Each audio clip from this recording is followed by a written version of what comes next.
Right. Ndine muzukuru wangu arundifonera.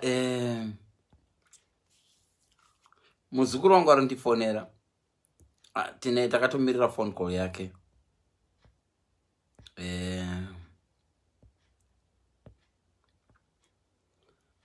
Arikufona. Ati anofona. Manje. Hansi kune nyaya yakakosha arikuda kundiudza. So. Ndakaguma taura naye kudhara. Sati. Anogara chini ndimutumire phone. Saka abhuka wangu zati kwedu uku. Abhuka appointment. Saka anonifonera na past. Saka mundimirira timbonzwa kuti.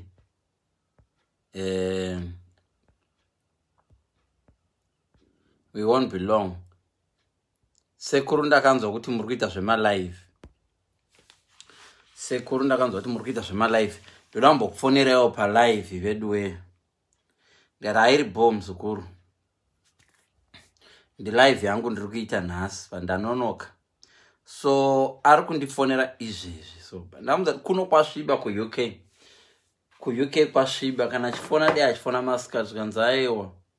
Ndee ndiri kumombe. Ndakafudza mombe. Okay. Wakafudza mombe. Sekuru. Vandoda kumbobudawo palive henyu. Ndakawa kuchima kuita zvemalive. Ndi okay muzukuru. Wofona saka. Arikufona here. Gaindi answer guys. I hope mchamunza. Hello.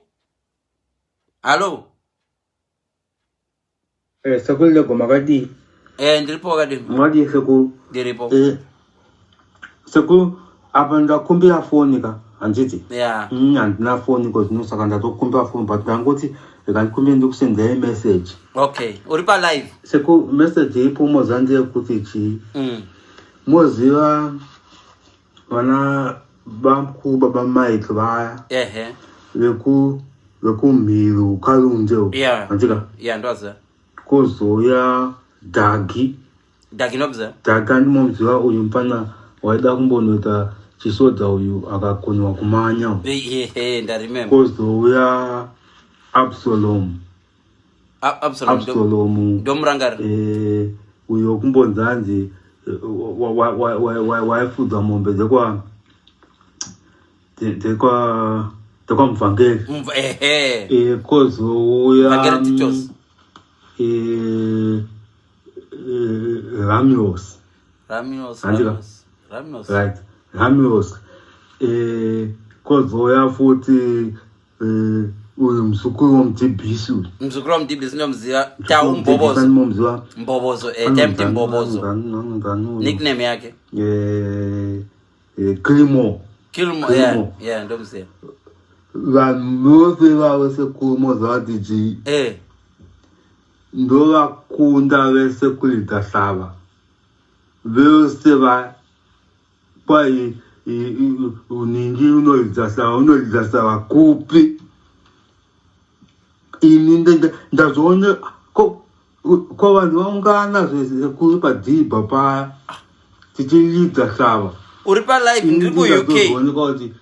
Ndikumberi kwawo kuseri kwekuseri kule ndakupira foni gati tidzosere munhu foni yake hati hamudotengera foni kule. Apa ndikamutengera foni yatokata sorry guys. Hey. Oh no. Ndavuga kuti pane nyaya yakakosha. Ndo mshakwedu watakakurira uku. Ndo muzukuru wangu uyu. Airuka magodha. Taikosha magodha negonzi. Gavi. Utsenga gavi gomutondo. Ukosha godha. Rinora kuti kutwa. Saka ndafunga kuti akati anoda uya palive yangu. Saka ndafunga kuti maybe pane nyaya uri yanga taura. Anyway. Sorry guys. Ndo nyaya yanga danduza. Sorry pane vandatambisira bundle nechichichi muzukuru wangu. Ati ndimutengere phone. Zvino naye vamunangagwa. Toita sei nevanhu vokwachivi. Ndomutengera phone here muzukuru achifona kudai pamalive achida so I know. Mwane usiku wakanaka. Good night guys. Good night.